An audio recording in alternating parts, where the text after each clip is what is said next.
Welcome to Tamil easy Hindi. Seema फल खरीदने के लिए बाजार गई थी। रवि स्कूल जाने के लिए रोज सुबह जल्दी उठता है। वह तैयार होकर बस आने के लिए बस स्टॉप पर जाता है। स्कूल में पढ़ाई करने के बाद आराम करने के लिए वह शाम को घर लौटता है। रात को जल्दी खाना खाता है सोने के लिए, ताकि सुबह फिर जल्दी उठ सके। என்னடா இது சென்டென்ஸ் தான் பார்த்துட்டு இருந்தோம், ஈஸியாக வந்து நம்மளுக்கு புரிஞ்சிட்டு இருந்தது, இப்போ பேசேஜ் கொடுத்துருக்கீங்களே அப்படின்னு யோசிக்காதீங்க. இது உங்களுக்கு ஈஸியாக புரிகிற மாதிரி நான் உங்களுக்கு எக்ஸ்பிளைன் பண்ணுறேன். தமிழில் ஈஸி ஹிந்தி அப்படின்னாலே ஒரு விஷயத்தை உங்களுக்கு நான் ஈஸியாக புரிஞ்சிக்கிறதுக்காக எப்படி புரிஞ்சிக்க முடியுமோ அப்படி தான் நான் உங்களுக்கு எக்ஸ்பிளைன் பண்ணுவேன். இன்றைக்கி நம்ம எதை பற்றி பார்க்க போகிறோம் அப்படின்னு பார்த்தீங்கன்னா, டெய்லி நம்ம யூஸ் பண்ணக்கூடிய ஒரு வார்த்தையை பற்றி தான் இன்றைக்கி நம்ம பார்க்க போகிறோம். அதுக்கு வந்து நான் ஒரு சின்ன ஒரு டைலாக் சொல்கிறேன், அதிலேருந்து அந்த வார்த்தை என்னன்னு நீங்கள் கெஸ் பண்ணுங்கள். ஒரு அப்பாவும் அம்மாவும் பேசிக்கிறாங்க. ஒரு அப்பா என்ன சொல்கிறாரு, அம்மா கிட்ட சமைக்கிறதுக்காக என்ன வெஜிடபிள்ஸ்லாம் வாங்கிட்டு வரணும், மதியம் லஞ்சுக்கு சமைக்கிறதுக்காக என்ன வெஜிடபிள்ஸ்லாம் வாங்கிட்டு வரணும்னு கேட்குறாரு. அம்மா வந்து சாம்பார் வைக்கிறதுக்காக கத்திரிக்காய், முருங்கைக்காய் இந்த மாதிரி வெஜிடபிள்ஸ்லாம் வாங்கிட்டு வாங்கன்னு சொல்கிறாங்க. அது மட்டும் இல்லாமல் அம்மா என்ன சொல்கிறாங்க, அவங்களுடைய பையன் லஞ்சுக்கு வர்றதுக்காக பைக்கு தேவைப்படுது, நீங்கள் மார்க்கெட்டுக்கு சைக்கிள் எடுத்துகிட்டு போங்க அப்படின்னு சொல்கிறாங்க.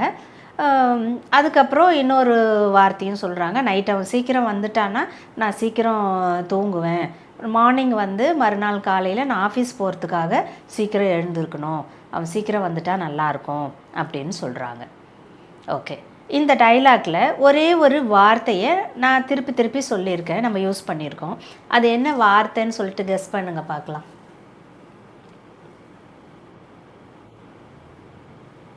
எஸ், நிறைய பேர் கெஸ் பண்ணியிருப்பீங்கன்னு நினைக்கிறேன். காக, செய்வதற்காக, இதற்காக, சமைப்பதற்காக. இப்போ வந்து நான் ஃபஸ்ட்டு சென்டென்ஸில் என்ன அவர் கேட்குற கேள்வியில் எனக்கு சமைப்பதற்காக என்ன வாங்கிட்டு வரணும்னு கேட்குறாரு. சாம்பார் வைக்கிறதுக்காக இந்த காய்கறிலாம் வாங்கிட்டு வாங்கன்னு சொல்கிறாங்க. லஞ்சுக்கு அவங்களுடைய மகன், அவங்களுடைய சன் வர்றதுக்காக பைக் வேணும் அப்படின்னு சொல்கிறாங்க. மறுநாள் காலையில் ஆஃபீஸ் போகிறதுக்காக நான் நைட்டு சீக்கிரம் தூங்கணும்னு சொல்கிறாங்க. அப்போ காக அப்படின்ற வார்த்தையை நம்ம அதிகமாக யூஸ் பண்ணுவோம். ஒரு நாளைக்கு நம்ம பேசுகிறோம், நிறைய நம்ம வந்து நம்மளுடைய டைலாக் இருக்குது, நம்ம வந்து வீட்டில் பேசிக்கிறோம் அப்படின்னு சொல்லும் பொழுது இந்த காக அப்படின்ற வார்த்தை நம்ம அதிகமாக யூஸ் பண்ணக்கூடிய ஒரு வார்த்தையாக இருக்குது. அதனால தான் அந்த வார்த்தையை நீங்கள் ஹிந்தி சென்டென்ஸ் அமைக்கும் பொழுது அந்த காக அப்படின்றதுக்கு எப்படி நீங்கள் ஹிந்தியில் வார்த்தைகளை உபயோகிக்கணும் அப்படின்றத எக்ஸ்பிளைன் பண்ணுறதுக்காக தான் உங்களுக்கு நான் இந்த பேசேஜ் கொடுத்துருக்கேன். அந்த காக அப்படின்ற வார்த்தைக்கு ஹிந்தியில் நம்ம உபயோகிக்கக்கூடிய வார்த்தை கேலியே. கேலியேன்ற வார்த்தையை தான் நம்ம காக, செய்வதற்காக, சமைப்பதற்காக, சாப்பிடுவதற்காக, இந்த மாதிரி இடத்துல வந்து கேலி, அந்த காக அப்படின்றதுக்கு கேலியே என்ற வார்த்தையை தான் நம்ம உபயோகிக்கணும். இப்போ நம்ம பேசேஜ் நான் எக்ஸ்பிளைன் பண்ணுறோம், உங்களுக்கு இன்னும் கொஞ்சம் கிளியராக ஆகிடும். பாருங்க, सीमा फल खरीदने के लिए बाजार गई थी. सीमा பழம் வாங்கிறதுக்காக மார்க்கெட்டுக்கு போயிருந்தா. खरीदने के लिए வாங்குவதற்காக. ஓகே, रवि स्कूल जाने के लिए रोज सुबह जल्दी उठता है. रवि ஸ்கூல் போகிறதுக்காக தினமும் காலையில் சீக்கிரம் எழுந்திருக்கிறான். जाने के लिए போவதற்காக. वह तैयार होकर बस आने के लिए बस स्टॉप पर जाता है. இங்கே வஹ்ன்னு சொல்கிறது ரவியை தான் குறிக்குது. அவன் தயாராகிட்டு ரெடி ஆகிட்டு பஸ் ஆனே கேலியே, பஸ் வர்றதுக்காக எங்கே போகிறான், பஸ் ஸ்டாப்புக்கு போகிறான். स्कूल में पढ़ाई करने के बाद आराम करने के लिए वह शाम को घर लौटता है.